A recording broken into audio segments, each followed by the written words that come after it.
A história começa no continente oriental, onde as forças dos bárbaros entram em confronto com os soldados defensores do reino de Ildóren. No campo de batalha ensanguentado, cabeças saem voando enquanto os poderosos bárbaros ganham vantagem e destroçam as forças de Ildóren como se fossem papel. Mesmo assim, a capitã da tropa de Ildóren, Serafina, se recusa a desistir de seus companheiros. Ela reúne suas tropas para continuar lutando e abrir um caminho para a retirada. Mesmo enquanto Serafina atravessa alguns soldados bárbaros, ela percebe que seu lado sofreu baixas demais para ter alguma chance de sair com vida. De repente, um novo monstro surge do lado dos bárbaros. Veor, um bárbaro gigante de elite, massacra os soldados de Ildóren e aterrissa bem na frente de Serafina, com sua lâmina ensanguentada, erguida bem alto. Veor rapidamente identifica Serafina como a capitã experiente entre os soldados comuns, e a desafia para um duelo 1 contra 1. Sabendo que ninguém mais teria chance contra a enorme lâmina daquele monstro, Serafina aceita o combate, esperando ganhar tempo para que seus homens escapem. Ela salta bem alto e desce com tudo sobre Veor, que defende seu ataque enquanto permanece de pé com tranquilidade. Em seguida, ele ataca Serafina com seu poder imenso e a arremessa para o lado. Serafina aterrissa de pé e se impulsiona novamente para lançar outro ataque contra Veor, e os dois começam a trocar golpes em um confronto intenso. Embora Serafina consiga acompanhar a força de Veor de forma impressionante, o poder esmagador dele ainda a força a recuar. Sem outra escolha, ela usa sua técnica suprema, que concede um aprimoramento mágico à sua espada. Usando toda a força que lhe resta, ela grita e enfrenta o golpe final de Veor. No instante em que as duas espadas se chocam, uma das lâminas se quebra e é lançada ao chão. Os soldados de Ildóren assistem, atônitos, enquanto sua capitã segura uma espada quebrada em derrota. Serafina cai de joelhos aceitando a derrota, e Veor a elogia sinceramente por ter conseguido enfrentá-lo por tanto tempo. Então Serafina pede que ele a mate como uma guerreira merece, mas Veor se recusa a tirar sua vida. Em vez disso, ele exibe um sorriso sinistro e promete que a manterá viva e fará bom uso de seu corpo.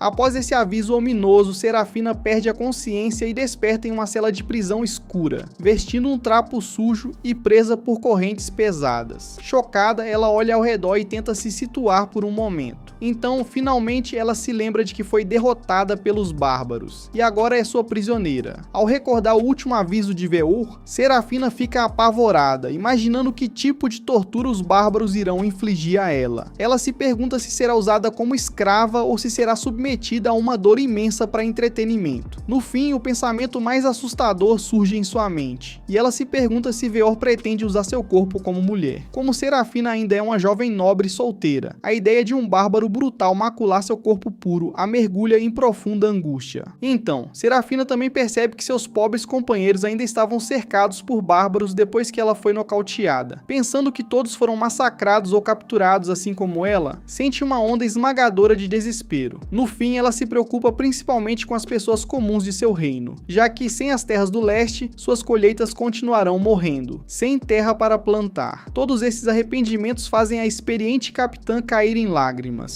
Mas de repente, ela ouve a voz de outra pessoa atrás dela. Serafina olha ao redor e vê Cersei, uma serva carregando um pouco de água. Serafina observa Cersei mais de perto e nota um alicate e algumas ferramentas em seu cinto. Então pensa que ela veio para torturá-la em busca de informações. No entanto, Cersei não menciona nada sobre tortura, e em vez disso revela que está ali para preparar Serafina como o troféu perfeito para o rei Veor. Em seguida, ela acorrenta Serafina à parede para impedi-la de se mover, e a capitã cavaleira se prepara para um possível tormento brutal. Enquanto isso, fora da masmorra, Veor pensa em visitar Serafina, seus olhos brilhando de expectativa. De volta à cela, Serafina agora está nua enquanto Cersei lava seu corpo com um pano úmido. Quando termina de limpá-la, Serafina pergunta a Cersei por que ela está fazendo tanta cerimônia por uma escrava como ela. Cersei aponta que o corpo de Serafina estava imundo por causa da batalha, então ela apenas estava limpando-a. Em seguida, Cersei faz um comentário casual sobre sua aparência, surpresa por ela ser a mulher que lutou contra seu mestre por tanto tempo. Cersei explica que esperava que Serafina fosse mais musculosa, já que conseguiu enfrentar Veor, mas em vez disso, ela é apenas uma garota feminina. Ao ouvir isso, o orgulho de Serafina é ferido, já que ela acredita que uma cavaleira como ela não tem tempo para parecer delicada ou fofa. Cersei entende seus sentimentos, mas revela que Veor realmente gosta da aparência de Serafina. Essa afirmação deixa Serafina ainda mais confusa, mas Cersei se recusa a explicar mais. Em vez disso, ela avisa silenciosamente Serafina de que ela nunca mais deixará o território dos bárbaros, enquanto segura uma faca afiada na mão. Serafina pensa que seu fim finalmente chegou e luta desesperadamente contra suas correntes, esperando por um milagre. Conforme Cersei se aproxima com a faca afiada e o alicate frio de metal, Serafina finalmente desiste e fecha os olhos. No entanto, por algum motivo, Cersei apenas corta suas amarras, corta suas unhas e coloca um vestido no corpo de Serafina. Ao abrir os olhos, Serafina percebe as roupas surpreendentemente decentes e nota que seu vestido está perfumado. Ela se pergunta por que diabos os bárbaros dariam uma roupa perfumada para uma prisioneira e começa a imaginar se estão preparando ela para algum tipo de ritual de sacrifício. Antes que possa perguntar na Cersei, ela ouve um rugido alto vindo da superfície acima da masmorra. Cersei confirma que Veor chegou e logo o enorme rei bárbaro entra na cela de Serafina. Após entrar, Veor se apresenta formalmente como o filho do grande chefe bárbaro Uldin, o Caolho. Enquanto isso, Serafina observa seu corpo gigantesco e seus olhos dourados, percebendo que não há como ele ser um ser humano comum. Ela então se lembra de uma história que seu avô contou sobre uma expedição contra os soldados bárbaros. Mesmo naquela época, aqueles brutamontes poderosos esmagavam facilmente as forças humanas e arrancavam seus corações para rituais, pensando que está prestes a enfrentar o mesmo destino. Serafina diz a Veor que não tem medo de ninguém e o desafia a fazer o que quiser com ela. Ao ouvir isso, Veor se pergunta do que ela está falando, já que ele não tem planos de sacrificá-la. Ele finalmente explica que a verdadeira razão pela qual a capturou foi para tomá-la como sua noiva. Com apenas essas poucas palavras, o mundo de Serafina vira de cabeça para baixo e toda a ansiedade em sua mente sobe ao seu rosto na forma de um rubor intenso. No início, ela está chocada demais para entender completamente o que está acontecendo, então pergunta a Veor se aquilo é uma brincadeira. Quando Veor explica que realmente quer se casar com ela, Serafina perde completamente a cabeça. Ela pergunta por que ele se casaria com uma inimiga, então Veor explica que sua raça bárbara não tem problema em amar seus inimigos. Em seguida, ele entra em um estado de paixão ardente ao relembrar as tradições de seus orgulhosos ancestrais. Desde os primórdios da raça bárbara, seus reis mais fortes sempre se casaram com uma cavaleira para honrar sua paixão pela espada. Apesar dessa explicação, Serafina ainda se recusa a se tornar sua esposa. O bárbaro astuto a lembra de que ela disse para ele fazer o que quisesse com ela, deixando Serafina presa pelas próprias palavras. Então, Veor também explica que não está se casando com ela apenas por causa de uma tradição cultural. Ele relembra a luta deles no campo de batalha, onde sentiu a sinceridade da paixão de Serafina por sua espada. Diante de uma mulher tão poderosa, ele se apaixonou imediatamente e decidiu que se casaria com ela não importasse o que. Após ouvir a confissão sincera de Veor, Serafina fica confusa demais para responder, então ele se vira para sair do quarto. Antes de ir embora, Veor promete que não a forçará a se casar contra sua vontade, para que ela possa pensar cuidadosamente sobre sua decisão. Depois que ele finalmente deixa a cela, a cavaleira em choque se pergunta o que vai acontecer com ela nessa masmorra insana. Enquanto espera pelo casamento, Serafina se lembra de um acontecimento de 7 anos atrás. Naquela época, seu irmão Sidious informou a Serafina que ela havia sido nomeada capitã de uma expedição para as terras bárbaras. Serafina aceitou e começou a sair para cumprir seus deveres, mas Sidious a interrompeu para entregar um convite para um banquete nobre. Confusa, ela se perguntou o que seu irmão queria. Então Sidious a lembrou de que ela ainda era uma dama nobre com uma reputação a zelar. Diante do olhar intenso de seu irmão, Serafina se endireitou e aceitou imediatamente o convite. Mais tarde, ela se vestiu com roupas elegantes e chegou à mansão da condessa Ildal para o banquete. Ao ver Serafina vestida com roupas comuns, os nobres ao redor começaram a fazer comentários sobre sua profissão. Em sussurros, toda a elite venenosa fez comentários horríveis sobre a aparência de Serafina, questionando se uma dama delicada como ela seria digna de liderar guerreiros experientes na batalha. Mesmo sabendo de sua verdadeira força, os nobres achavam um desperdício uma mulher ser tão forte quanto ela. Serafina se sentiu sobrecarregada com tantos comentários negativos, então foi até uma varanda para tomar um pouco de ar fresco. Então algumas jovens se aproximaram e a convidaram para se juntar a elas em vez de ficar sozinha. Enquanto as 4 se sentavam juntas, as jovens perguntaram a Serafina se ela tinha medo de seu trabalho assustador, ao ouvirem histórias sobre monstros e dragões. As moças se perguntavam se Serafina ficaria bem em situações tão perigosas. Sera sorriu e explicou que dragões eram apenas criaturas imaginárias, mas as jovens lembraram que ela ainda enfrentaria os bárbaros. Conhecendo as histórias sobre sobre os bárbaros brutais e o terrível tratamento que davam às cavaleiras, as jovens disseram para Cera ficar em casa e evitar um fim cruel. No entanto, ela bateu as mãos na mesa para silenciá-las. Cera declarou com confiança que seu reino vinha tentando desde o primeiro dia conquistar as terras do leste. Em sua mente, somente ao conquistar o leste, o reino teria recursos suficientes para alimentar seu povo. Então ela estava pronta para lutar contra os bárbaros. Ainda assim, as jovens lembraram Serafina de que até a prestigiada princesa Wisterésia, que era seu modelo, desapareceu depois de enfrentar os bárbaros. Todas aconselharam que ela ficasse em casa e se casasse com um marido adequado, mas Cera se cansou da atitude negativa delas e deixou o encontro. Depois disso, ao voltar para casa em sua carruagem, ela se sentiu enojada com os nobres, que se banqueteavam com refeições luxuosas enquanto o povo comum passava fome nas ruas. No caminho de volta, ela encontrou um homem pobre sendo atacado por 3 rapazes. Os próprios garotos eram camponeses famintos, forçados a roubar outros para sobreviver. Mesmo assim, Cera interveio para proteger o homem e avisou os ladrões para recuarem. Sem saída, os garotos tentaram atacá-la com suas ferramentas agrícolas, mas Cera os derrotou facilmente. Os meninos pensaram que suas vidas estavam prestes a acabar, mas de repente, Cera teve pena deles e lhes deu seu precioso colar. Surpresos, os garotos agradeceram pelo presente valioso e prometeram nunca mais ferir ninguém. Depois que eles foram embora, Cera sentiu o coração apertar de dor ao pensar na situação de seu povo. Em seu íntimo, ela fez uma promessa ao seu povo de que voltaria vitoriosa do leste e traria paz ao reino. Alguns dias depois, antes de partir para a expedição, Cera prestou homenagem à princesa desaparecida Wisterésia. De repente, seu irmão apareceu por trás, furioso porque ela não havia encontrado um marido no banquete novamente. Serafina lembrou Sídios de que estava prestes a lutar pelo reino, mas o príncipe orgulhoso afirmou firmemente que mulheres nunca poderiam lutar na linha de frente. Enquanto ele gritava seu nome com raiva, de repente, a voz do príncipe se transformou na de Veor. Veor avançou em sua direção e estendeu a mão, determinado a torná-la sua esposa, custe o que custar. Quando o bárbaro a agarra, o pesadelo de Serafina finalmente termina, e ela desperta suando frio. Em seguida, ela ouve um ronco poderoso vindo de perto, e percebe Veor dormindo bem ao seu lado. Em um instante, a visão do corpo imponente de Veor faz Serafina voltar à realidade, e ela puxa o ar com frieza, aterrorizada com a ideia de lidar com ele como sua esposa. Em poucos momentos, Cera consegue reorganizar seus pensamentos dispersos. Ela grita com Veor por estar ao lado dela, mas ele explica que eles estão atualmente no quarto dele. Ao ouvir isso, Cera fica ainda mais indignada e pergunta por que Veor está nu com ela. Ele ignora a pergunta e, em vez disso, age como se estivesse aliviado por ela estar bem depois da noite passada. A imagem na mente de Cera continua piorando, e ela pensa que esse bárbaro bruto se forçou sobre ela. Incapaz de suportar na afronta à sua dignidade, Cera diz a Veor para simplesmente acabar com o sofrimento dela. Veor a impede, perguntando por que ela quer morrer, em vez de matá-lo. Cera aponta que um bárbaro não faz ideia do que significa a honra de uma mulher em seu reino, então ele não tem o direito de julgar seus sentimentos. Ela também o lembra de que acabou de ser derrotada em batalha, então sua honra como cavaleira também sofreu um grande golpe. Veor entende a frustração dela, mas ainda acha que isso não é suficiente para justificar tirar a própria vida. Em vez disso, ele a encoraja a seguir em frente e valorizar a dádiva da vida. Enquanto os dois discutem, Cersei entra no quarto com algumas roupas para Veor. Ela percebe que Cera teve um mal-entendido e explica que ela teve uma overdose de um remédio para dormir que deram a ela. Como Veor não esperava que o remédio fosse tão forte, ele ficou preocupado e a levou para o próprio quarto para vigiá-la enquanto ela descansava. Finalmente, Cera percebe que Veor simplesmente cuidou dela, em vez de comprometer sua castidade enquanto ela estava inconsciente. Ainda assim, ela fica irritada com ele por ter causado um mal-entendido desses. Veor mais uma vez ignora a raiva dela como se não fosse nada, e, em vez disso, foca em tomar café da manhã. Depois de terminar de se trocar, ele sai para comer e diz a Cera para aparecer quando estiver pronta. Após Veor sair do quarto, Cera desaba no chão, sobrecarregada por todas as emoções que acabou de vivenciar. Ela se sente envergonhada por uma cavaleira orgulhosa como ela estar dependendo de seus piores inimigos para comida e abrigo, e se lembra dos ensinamentos de seu avô. Apesar de ter treinado a própria neta, o avô de Cera também se sentia mal por ela ter nascido mulher, até ele disse para ela se casar com um marido para encontrar sua felicidade, assim como seu irmão Sídios. Depois de ouvir tantas palavras desmotivadoras, Cera percebe que Veor é a única pessoa que valorizou sua condição de cavaleira cavaleira e achou isso atraente. Mesmo assim, seu ego se recusa a deixá-la aceitar o amor dele, e em vez disso ela foca no café da manhã preparado para ela. Sendo uma prisioneira de guerra, Sera pensa que Veor vai lhe dar um café da manhã horrível para humilhá-la. No entanto, quando ela finalmente sai, fica de queixo caído com a cena à sua frente. Ao ver o enorme pedaço de carne gordurosa assada, ela começa a salivar, já que sua nação empobrecida jamais poderia bancar tanta carne. Veor acha que Sera deve estar com fome, então lhe entrega cerca de 5 quilos de carne, pensando que é uma quantidade normal para cavaleiros humanos. Na realidade, o pedaço de carne é maior do que o torso de Sera, sendo mais carne do que ela consome em um ano inteiro. Sera pensa que Veor está tentando suborná-la para que o aceite com aquele banquete delicioso, então ela jura que prefere morrer a aceitar esse presente. Infelizmente, seu estômago ronca em protesto, deixando Sera constrangida a ponto de pedir pela morte novamente. Veor fica confuso sobre por que ela busca a morte a cada pequeno inconveniente, e a lembra de que se o estômago dela está roncando de fome, isso significa que seu corpo quer viver. Por fim, ele diz para ela parar de pensar demais e simplesmente aceitar a refeição. Enquanto isso, Cersei se aproxima de Sera e explica que, embora Veor esteja agindo de forma despreocupada, na verdade ele saiu para caçar essa carne especificamente para ela. Ela lembra a Sera de que Veor também é um nobre entre os bárbaros, então recusar um presente gentil como esse seria falta de etiqueta. Sera acaba cedendo e aceita o presente, e quando finalmente dá uma mordida, a carne suculenta conquista seu coração instantaneamente. Sera literalmente começa a chorar, já que nunca havia comido uma carne tão macia antes, e Veor percebe o quanto ela está gostando. Ao notar isso, ela se recompõe e age como se a comida fosse apenas razoável. Então, relutantemente, ela perdoa Veor por ter causado o mal-entendido naquela manhã. Depois disso, Sera também fica curiosa sobre a criatura de onde veio a carne. Veor explica que a criatura já foi abatida, então seus homens estão limpando o restante da carcaça do lado de fora. Sera olha pela janela, achando que seria algum tipo de gado suculento. Em vez disso, ela se depara com a visão de um dragão feroz. Chocada, ela se pergunta se esses são os dragões das lendas que supostamente cospem fogo. Veor dá uma risada, explicando que, embora existam dragões que cospem fogo, esse é apenas um herbívoro. Então ele percebe que Sera terminou toda a carne, mesmo depois de descobrir a origem. Depois que Sera termina de comer, Veor pede para que ela vá lá fora com ele. Sera ainda não confia nele, então fica hesitante em sair. Veor se pergunta se ela está simplesmente com medo das feras que verá naquela terra estrangeira, então ela fica irritada e aceita o desafio. Enquanto se prepara para sair, Sera ainda avisa Veor que não confia nele. Ele aceita o aviso, mas ainda acredita que ela vai adorar a paisagem lá fora. Logo, quando Sera sai da casa, ela fica impressionada ao ver um prado tranquilo, cheio de vida selvagem. Veor percebe sua surpresa e explica que, embora o campo de batalha fosse um deserto devastado, o restante das terras dos bárbaros é repleto de vida. Então, Veor começa a caminhar para lhe mostrar outra paisagem, e Sera se prepara mentalmente para as surpresas que virão. Enquanto caminham pela floresta, Sera observa curiosamente toda a vida selvagem ao redor. Lá em cima, ela avista um dragão voando no céu. Então, Veor explica que eles são apenas animais comuns que vivem em suas terras. Embora seja difícil caçar dragões, eles geralmente não incomodam os bárbaros, desde que ninguém invada seus ninhos. Sera fica irritada com a forma casual com que Veor trata essas criaturas aterrorizantes, mas ele a lembra de que ela acabou de comer um no café da manhã. Constrangida, Sera fica em silêncio e continua andando. Logo, ela ouve um som suave ao longe e se pergunta o que é. À medida que se aproxima, fica chocada ao ver uma cachoeira cristalina e impecável. Surpresa, Sera solta que nunca tinha visto uma antes. Então Veor se pergunta se no reino dela não existem cachoeiras. Sera fica na defensiva e tenta negar, mas então se lembra de que o reino de Ildóren realmente não possui esses lugares naturais. Veor se sente mal e a tranquiliza, dizendo que só queria mostrar a bela cachoeira, não se gabar dos recursos de suas terras. Então de repente ele tira a camisa e diz para Sera fazer o mesmo. Chocada, ela pergunta o motivo, e Veor diz que eles devem entrar na água juntos. Com sua mente pervertida, Sera começa a imaginar coisas impróprias, mas Veor explica que só quer que ela tome um banho. Mesmo assim, ela o lembra de que um homem e uma mulher tomarem banho juntos é completamente inaceitável. Veor responde que os bárbaros não compartilham da cultura dela, então não vê problema nisso. Cersei também se aproxima de Sera e a lembra de que ela ainda não tomou banho depois da batalha sangrenta no campo de guerra. Ela ressalta que se não se lavar logo, seu corpo sujo vai deixar todo o lugar com mau cheiro. Finalmente, Sera concorda em tomar banho, mas manda Veor para outro lugar para que ele não possa vê-la. Cersei acompanha Sera até a água, e ela pensa que está sendo vigiada. No entanto, Cersei explica que na verdade está ali ali para garantir sua segurança. Sera fica confusa, mas de repente uma enorme tartaruga mordedora aparece do nada diante delas. Aterrorizada, Sera se agarra a uma rocha, e Cersei diz que existem muitas outras criaturas estranhas ali que vão assustá-la. Ainda assim, ela se pergunta por que Sera está tão assustada, já que essas criaturas são animais pacíficos. De repente, Sera percebe várias monstruosidades indescritíveis que parecem mais saídas de histórias de horror do que animais, e sai correndo da cachoeira aterrorizante. Cersei fica preocupada com ela, mas não vai atrás quando percebe para onde Sera está indo. Enquanto isso, depois que Sera para de entrar em pânico, ela percebe que deixou suas roupas lá na cachoeira. De repente, um pássaro grita alto, interrompendo sua linha de pensamento. Então, Sera se prepara para voltar e pegar suas roupas. No entanto, um homem estranho a chama. Então ela se pergunta se finalmente chegou a hora de perder sua inocência para algum bárbaro desconhecido. À medida que o homem se aproxima, ela recua instintivamente e manda que ele fique longe. Ele se recusa a ouvir e chega mais perto. Então Sera finalmente consegue ver o rosto bonito dele. Ela começa a comparar o estranho atraente com os homens de seu reino, mas então se lembra de que ainda está nua, coberta apenas por uma toalha. Sera manda o homem se afastar novamente, mas ele permanece parado no lugar. Em vez disso, ele percebe o quão vulnerável ela está e deduz que ela deve ter fugido do banho depois de se assustar. Felizmente, o jovem não zomba dela por estar com medo. Ele revela que sua mãe também era uma mulher do oeste, então ela se assustava durante o banho, assim como Sera. Sua mãe costumava lhe contar histórias sobre o reino dela, que não tinha vida selvagem nem natureza, assim como a terra natal de Sera. Surpresa, Sera se pergunta se a mãe desse bárbaro era uma cavaleira desaparecida capturada durante a expedição de seu avô. Enquanto está perdida em pensamentos, o jovem coloca suas próprias roupas sobre ela. Em seguida, diz para ela voltar com ele para que possam encontrar suas roupas. Sera fica surpresa que um bárbaro possa ser tão cavalheiro e se pergunta se Veor é apenas um caso especial e desequilibrado. Enquanto isso, o homem percebe que o rosto dela está vermelho, então se aproxima para verificar se ela está com febre. Sendo uma jovem nobre, Sera fica completamente sem graça com o toque dele. O homem acha que a febre dela está forte demais, então ela não conseguiria descer a montanha sozinha. Ele a pega no colo para carregá-la. Logo, Cersei encontra os dois juntos e se pergunta como seu mestre Veor conseguiu domar Sera tão facilmente. Ao ouvir o nome dele, Sera finalmente percebe que o jovem que a está carregando não é outro senão o próprio Veor, agora sem barba. Ele sorri satisfeito ao ver o quanto ela está chocada. Furiosa com o engano, Sera dá um tapa em Veor, que elogia alegremente o fato de ela estar demonstrando muito mais reação. Enquanto caminham de volta para casa, Cersei se pergunta se Veor ficará bem, enquanto Sera o avisa que o teria desafiado para um duelo se tivesse sua espada. Em seguida, ela o culpa pelo seu pânico, já que ele a levou para uma área tão perigosa. No entanto, Cersei explica que toda a vida selvagem ao redor é pacífica, já que Veor patrulha pessoalmente a área para garantir que não haja criaturas perigosas. Veor também explica que tomou banho sozinho porque Sera queria privacidade. Caso contrário, ele a teria protegido. Sera então se pergunta se criaturas como dragões são perigosas o suficiente para exigir proteção. Veor explica que, embora os dragões sejam fortes, geralmente são covardes e não provocam as pessoas por conta própria. No entanto, Cersei aponta que apenas Veor é forte o suficiente para considerar dragões covardes. Ele então se vira para Sera, satisfeito por ter visto um novo lado dela. Constrangida com a atenção dele, Sera o perdoa como agradecimento pela bela paisagem e sai dali irritada. No caminho de volta para casa, ela pensa que talvez não seja tão ruim ser a esposa de Veor, já que ele é tão bonito sem barba. Infelizmente, poucos dias depois ela o vê novamente com a barba cheia, fazendo sua aparência voltar ao ponto inicial. Alguns dias depois, Sera escuta com impaciência enquanto Veor a convida para uma reunião com os membros do clã dele. Ele lhe mostra o local do encontro, que é o assentamento mais antigo e maior da raça dos bárbaros, chamado Vila Beira Lago. Sera observa a localização da vila, mas então começa a se perguntar por que Veor está vazando para ela uma possível informação militar estratégica. Ela se pergunta se Veor está subestimando sua capacidade, e o lembra de que pode muito bem escapar para sua terra natal e repassar essas informações para o exército de lá. Ao ouvir o aviso de Sera, Veor começa a rir alto.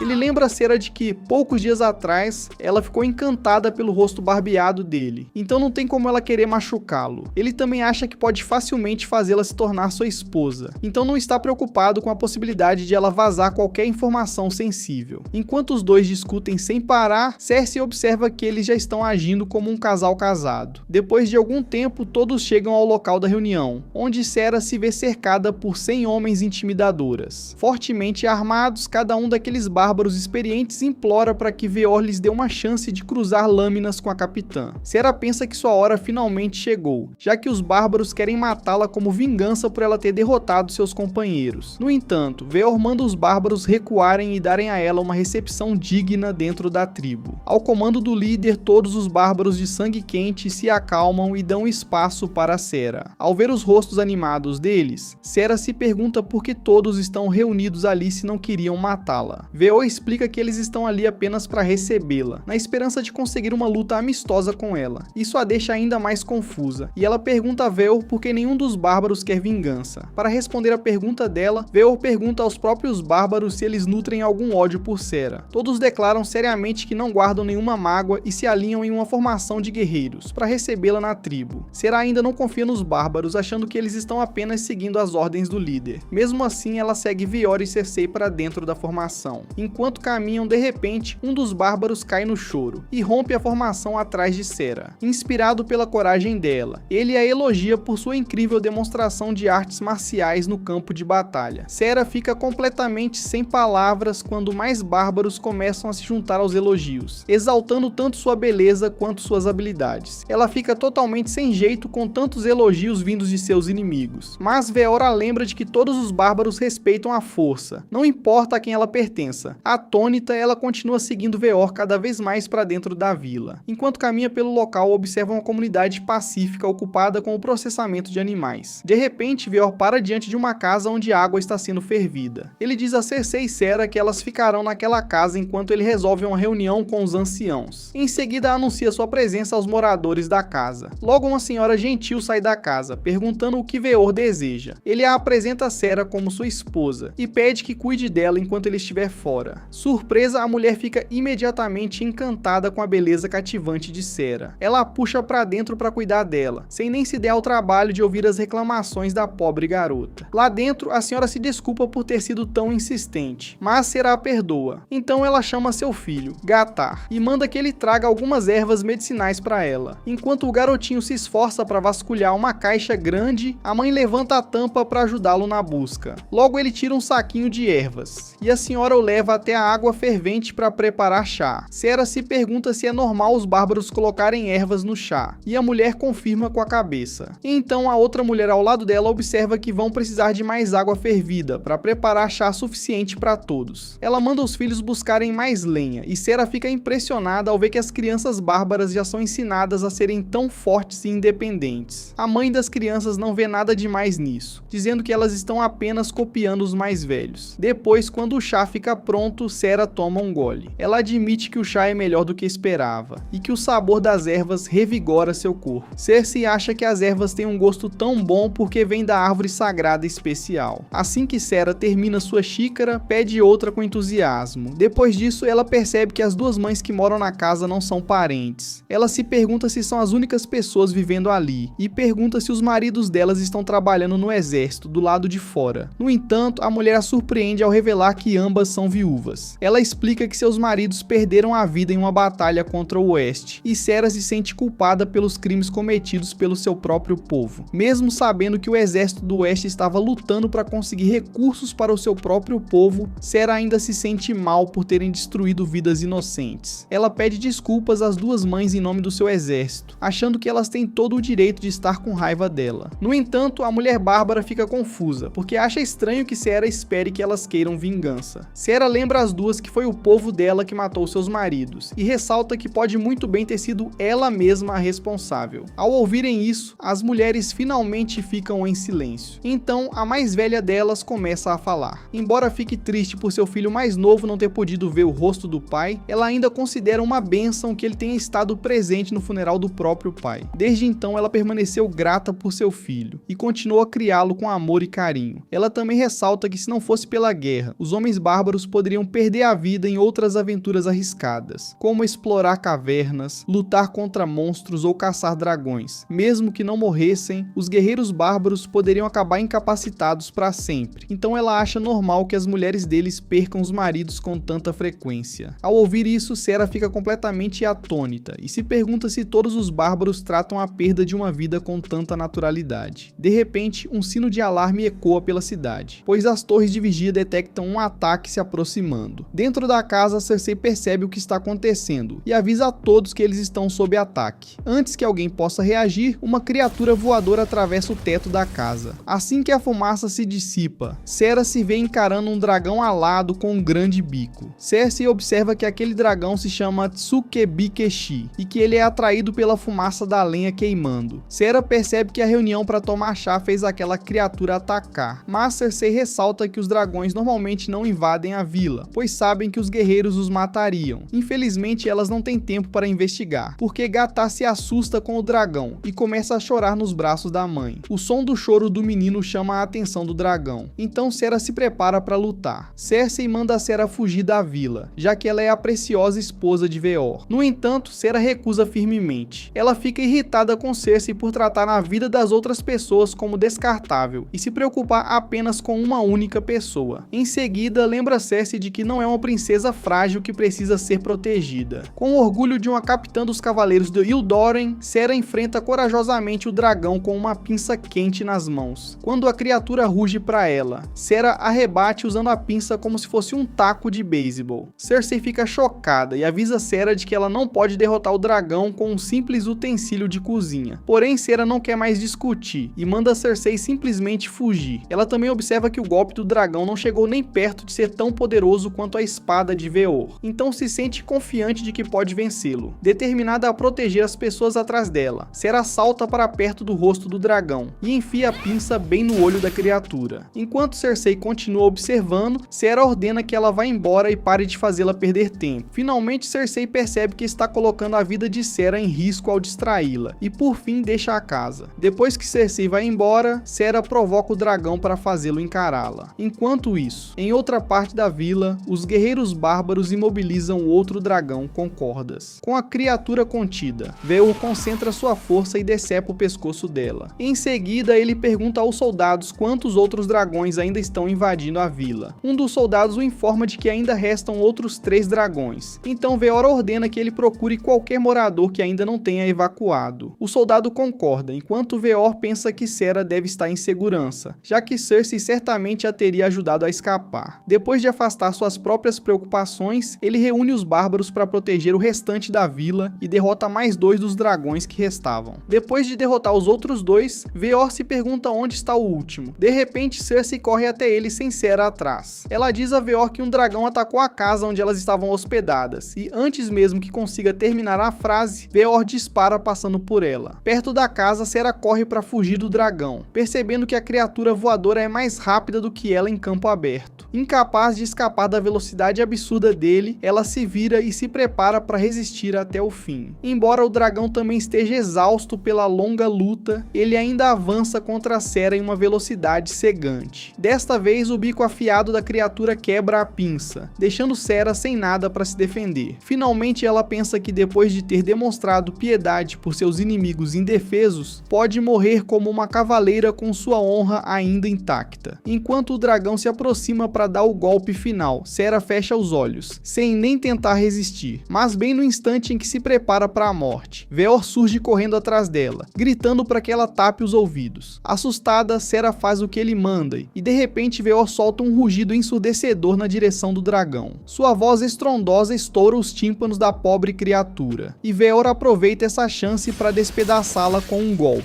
Vendo o dragão cair diante dela, Serra continua em choque enquanto Veor pede desculpas por ter chegado tarde. Em seguida, ele agradece sinceramente por ela ter arriscado a própria vida para salvar seu precioso povo. Por fim, Veor expressa seu alívio por ela ainda estar bem, ao ouvir a preocupação sincera na voz dele. Lágrimas começam a escorrer pelo rosto de Serra. Naquele momento, ela se sente confusa sem entender por que está chorando, mas as lágrimas continuam caindo sem parar. Veor sorri em silêncio para ela, e então a carrega de volta para a vila, sabendo que ela não está em condições de andar. Quando Cersei percebe seu retorno, grita de alegria, enquanto Serra permite que Veor a trate como uma princesa. Mais tarde naquela noite, os bárbaros fazem um banquete para celebrar a vitória de Serra e a defesa de sua vila. Enquanto Serra tenta esquecer o que aconteceu, ela ainda se sente envergonhada por ter chorado nos braços de Veor como uma garotinha apenas algumas horas antes. Nesse momento, Cersei a elogia por proteger seu povo. Ela admite que nunca esperou que uma nobre arrogante do oeste arriscasse a própria vida pelos outros. Então agora ela vê Sera com outros olhos. Ao ouvir isso, Sera finalmente se perdoa por ter agido de forma um pouco mimada, depois de sua batalha de vida ou morte. Então sua atenção se volta para o quão másculo Veor parecia ao salvá-la. Enquanto Sera encontra outro motivo para corar, uma pequena fada a chama. Quando Sera se vira na direção da voz, ela cospe sua bebida em choque, pensando que está alucinando por causa do estresse. No entanto, as 3 fadas começam a dançar na frente dela. Então ela finalmente percebe que elas são reais. Então Veor se aproxima dela, dizendo que ela está prestes a ter uma surpresa ainda maior. Atrás dele, vários anciãos tribais de raças diferentes aparecem para conhecer Sera pela primeira vez. Ao ver todos os anões, elfos e espíritos, Sera sente como se tivesse sido teleportada para um mundo de fantasia. Perto dali, um dos anciãos anões lhe dá uma espada como presente de apresentação para a esposa do chefe bárbaro. Sera recusa o presente por cortesia, mas Veor diz a ela que ela vai agarrá-lo num piscar de olhos depois de ver sua fabricação magistral. Ela hesita, mas finalmente dá uma olhada na lâmina. Após uma observação cuidadosa, Sera nota que a lâmina é belamente forjada, enquanto ainda mantém seu fio afiado para proporcionar poder de corte em uma luta. Enquanto ela admira o corpo da lâmina, o ferreiro anão explica que a forjou a partir de um metal precioso, conhecido como mitril. Sera fica surpresa e o anão começa a se gabar ainda mais de seu trabalho. No entanto, Veor os interrompe para apresentar todos os novos chefes a Sera. Ele começa pelos anões, que são os anciãos do clã Kefto, conhecidos como Vaz, Guaz e Balat. Então ele apresenta o ancião Ist, Karka, e a anciã dos espíritos como Nimhala. Por fim, Veor apresenta o chefe das fadas Vilfumek a Sera, que sente como se estivesse sonhando. Veor a tranquiliza dizendo que todos eles são reais, mas Sera se sente nervosa perto deles. Karka diz para ela relaxar, sabendo que é a primeira vez dela vendo criaturas tão estranhas. E então Nimhala lhe dá uma mistura especial de chá para aproveitar, mas revela que ela é ainda mais forte do que sedativos médicos. Ao ouvir a conversa dessas criaturas mágicas, Sera admite que está aprendendo sobre um lado totalmente novo do mundo. Veor explica que ela nunca os viu antes porque as criaturas mágicas evitam o oeste. Então Sera se pergunta por que agora estão tão ansiosas para conhecê-la. Veor a lembra de que ele organizou especificamente esse encontro para que os anciãos pudessem conhecê-la. Ele revela que depois de sua própria tribo bárbara, chamada Tribo Khornen, as outras 4 tribos se unem a eles para formar a aliança das 5 grandes tribos. Embora Veor seja o futuro grande chefe das 5 tribos, essa posição só é escolhida após um ritual realizado pelos espíritos. Ele explica que como cada uma das 5 tribos tem suas próprias habilidades e culturas a oferecer, elas vivem em harmonia, apoiando-se mutuamente com seus pontos fortes e contando umas com as outras para compensar suas fraquezas. No entanto, ele arruína completamente o clima sério ao afirmar que a aliança não faz realmente nada, a menos que as 5 tribos estejam em uma crise grave. Então Sera se pergunta se a invasão de seu reino contou como uma crise grave para a aliança. Ao ouvir isso, todos os chefes tribais começam a rir, e Veor se desculpa com Sera pela reação deles. Ele explica que a aliança não se envolve em disputas territoriais. Então Sera se pergunta se suas guerras simplesmente parecem brigas de animais para eles. Veor acha que as pessoas não são muito diferentes dos animais de qualquer forma, então ela não deveria se sentir envergonhada por isso. Ele também aponta que a aliança foi criada com outro propósito. Sera se pergunta qual é, então Veor revela que existe uma ameaça muito maior do que os perigosos dragões que ela viu. Embora os dragões possam ser fortes e difíceis de derrotar, Veor explica que existem criaturas chamadas demônios, que são ameaças vivas para a sociedade. Até mesmo o poderoso Veor admite que preferiria lutar 1000 guerras contra Ildóren do que enfrentar um grupo de demônios cruéis. Sera se pergunta que tipo de monstros são aterrorizantes o bastante para assustá-lo, e até os chefes tribais perdem sua atitude alegre ao pensar em enfrentá-los. Para mudar de assunto, os chefes voltam a celebrar e encorajam Veor a construir um legado bem-sucedido com Sera. Veor tranquiliza Sera dizendo que os anciãos realmente a respeitam. Ele revela que todos os presentes que ela está usando, incluindo suas roupas e seu colar, foram feitos à mão pelos anciãos para recebê-la em suas tribos. Então Karka também revela que encantou sua espada, para que ela sempre se repare automaticamente. Sera se pergunta se algo assim é possível, mas Veor a tranquiliza dizendo que a magia Ixt é muito poderosa. Ao ver como as diferentes raças colaboram com seus pontos fortes para se apoiarem, Sera começa a pensar que as terras bárbaras não são um lugar ruim, afinal. No dia seguinte, Cersei acorda Sera com um susto. Depois Depois de se levantar, ela se pergunta se seu encontro com as criaturas mágicas na noite anterior foi um sonho. No entanto, Sera avista a espada encantada por perto, então sabe que o encontro foi real. Atrás dela, Veor se aproxima para cumprimentá-la. Quando Sera se vira, ela fica sem jeito porque ele raspou a barba de novo. Veor se diverte com a reação envergonhada dela e se vira depois de chamá-la para o almoço. Cersei de repente enfia um sanduíche na boca de Sera. Sera percebe que o sanduíche é delicioso. Ela se pergunta de onde veio a carne, então Cersei diz que é do mesmo dragão que ela matou. Sera acha que a ave bárbara é ótima, enquanto Cersei fica chocada por ela tratar dragões perigosos como pássaros comuns. Depois que Sera come até se satisfazer, Veor pede que ela vá com ele conhecer alguém que ela conhece. Sera se pergunta quem a conheceria na tribo bárbara, mas Veor deixa isso como surpresa. Algum tempo depois eles chegam a uma casa comum, onde uma mulher os espera. A senhora cumprimenta Sera com um sorriso, e a elogia por defender uma família comum de um dragão feroz. Sera se pergunta quem ela é, já que não consegue reconhecê-la de jeito nenhum. Ao ouvir isso, a senhora percebe que mudou ao longo dos últimos anos. Ela explica que é Nileia, uma ex-cavaleira que serviu sob o comando de Sera alguns anos atrás. Ao ouvir seu nome, Sera se lembra de Nileia, que era uma jovem apaixonada. Desde que entrou para seu serviço, Nileia agiu como o braço direito de Sera e se juntou a ela em muitas operações importantes. Juntas, as duas lutaram bravamente contra os bárbaros, ambas querendo obter seus recursos para o reino de Ildorém. Infelizmente, durante uma missão, Sera foi separada de Nileia, que foi derrotada por um soldado bárbaro e levada como prisioneira. Ao se lembrar disso, Sera fica de queixo caído e se pergunta se a mulher parada na sua frente realmente é a Nileia de todos aqueles anos atrás. Então ela nota a enorme barriga de Nileia, que lhe diz que está grávida de seu segundo filho. Ao ouvir isso, o mundo inteiro de Sera vira de cabeça para baixo. Então Nileia a leva para dentro de sua casa para colocar o papo em dia. Lá ela explica que depois que os bárbaros começaram a falar sobre a cavaleira do Elmo de Cristal, ela imaginou que eles tinham capturado sua antiga capitã. Sera fica surpresa por ela ter encontrado um marido com quem se estabelecer. Nileia explica que o soldado que a derrotou também a pediu em casamento. Então ela aceitou sua oferta e se estabeleceu na vila dele. Depois de viver seus últimos anos tão pacificamente com seu marido e sua família, ela sente como se seus dias como uma jovem cavaleira de sangue quente pertencessem a outra pessoa. Sera se pergunta por que ela pediu a Veor que a convidasse até ali, já que uma pessoa comum não deveria chamar o grande chefe para resolver tarefas comuns. No entanto, Nileia explica a ela que os bárbaros não têm esse tipo de formalidade sobre status. Ela também acha que Veor é um jovem bastante prestativo, então frequentemente pede a ajuda dele. Ao ouvir isso, Sera acha que ela está brincando, já que Veor parece um tiozão. No entanto, Nileia então lhe diz que ele tem apenas 18 anos, o que a deixa completamente chocada. Sera começa a tentar lidar com isso, e afirma que um garoto tão jovem quanto Veor jamais poderia ter uma barba cheia. Veor não se importa com a provocação dela, e explica que ajuda Nileia bastante, já que o marido dela é seu primo. Ainda assim, Sera se recusa a superar a pouca idade dele. Então Nileia aponta que Sera faz 26 anos este ano. Enquanto Sera se sente exposta, Veor acha que a idade dela é perfeita para o casamento. Sera ainda se recusa a aceitar o elogio dele. Então Veor se pergunta se poderia tê-la convencido a se casar com ele se ela o tivesse conhecido quando era mais jovem. De repente, Sera bate sua lâmina com força e declara que, não importa em que época eles tivessem se conhecido, ela jamais se tornaria esposa de um inimigo. Veor fica atordoado por um instante, mas então começa a rir da demonstração séria dela. De repente, ele pede desculpas a Sera por ter sido rude. Cersei se pergunta por que a atitude de Veor mudou sem motivo. Então Nileia pergunta a ela o quão ferida Sera estava quando os bárbaros a capturaram. Cersei revela que Sera não estava ferida, mas sua espada havia se despedaçado durante a luta. Ao ouvir isso, Nileia aponta que Veor não conseguiu realmente derrotar Sera, e que ele apenas destruiu sua lâmina. Ela explica que em circunstâncias normais, um cavaleiro e um guerreiro podem lutar até a morte, ou até que a outra parte não consiga mais lutar. No entanto, no caso de Veor, apesar de sua incrível vantagem de força sobre Sera e de sua espada encantada resistente, ele só venceu porque a espada comum dela foi destruída, não porque ele realmente acertou um golpe nela. Nileia aponta que se Veor lutasse contra Sera com o mesmo equipamento, a próxima luta poderia simplesmente terminar com a própria morte dele. Ao ouvir isso, Cersei engole seco em choque, mas Nileia admite que ter um equipamento melhor que o oponente também é uma estratégia de guerra. Ela também se lembra de que Veor não usou sua voz trovejante contra Sera, então talvez ele pudesse virar o jogo em uma luta real. Ainda assim, ela acha acha que Veor não pode se gabar de tê-la derrotado de jeito nenhum, o que o deixa completamente envergonhado. Sera permanece em silêncio, então Veor se sente grato por o destino ter permitido que ele a derrotasse naquele dia. Logo, o marido de Nileia, Vidal, volta para casa. Seu rosto se ilumina de alegria ao ver Veor. Vidal então entrega seu filho a Nileia, que o segura bem perto. Observando aquela família pacífica reunida, Sera se lembra de seus dias com Nileia como cavaleira. Naquela época, Nileia estava determinada a destruir os bárbaros e tomar suas terras para seu próprio povo. Mas agora ela se estabeleceu com essas mesmas pessoas em uma vida muito pacífica. Sera admite que Nileia parece muito mais feliz como dona de casa do que como uma soldada sedenta por sangue, mas rapidamente fica envergonhada com seus próprios pensamentos. Então Vidal e Nileia se levantam para preparar o jantar para eles. Mais tarde naquela noite, Sera fica sozinha com seus pensamentos na praia. Quando Veor se aproxima dela, ela admite que antes não sabia nada sobre as terras dos bárbaros. Apesar de sua ignorância, Sera avançou com a intenção de matar aquelas pessoas inocentes e tomar suas terras. Embora ainda espere levar algo útil de volta para salvar seu próprio povo, Sera admite que lutar contra tribos inocentes é errado. Ela admite que Veor não merece ser tratado como inimigo, mas também declara que ainda é leal ao povo de seu reino. Com o dever para com seu povo sobre seus ombros, Sera acha que não há como ela se casar com Veor. Ele acha que os sentimentos dela são válidos, mas de repente Sera admite que seus sentimentos pessoais são diferentes de seus deveres profissionais como cavaleira. Enquanto ela sugere timidamente que o casamento não seria tão ruim assim, Veor a provoca por dizer uma coisa e mudar de ideia no segundo seguinte. No dia seguinte, Veor a provoca sobre suas ações da noite anterior. Sera afirma que foi apenas no calor do momento, então Veor finge ficar decepcionado. No entanto, ela finalmente percebe que não consegue esconder seus sentimentos, e admite que aqueles sentimentos vieram do fundo de seu coração. Esse foi o final do quarto episódio. Assista ao próximo vídeo na tela. Inscreva-se no canal e ative o sininho para não perder o próximo capítulo.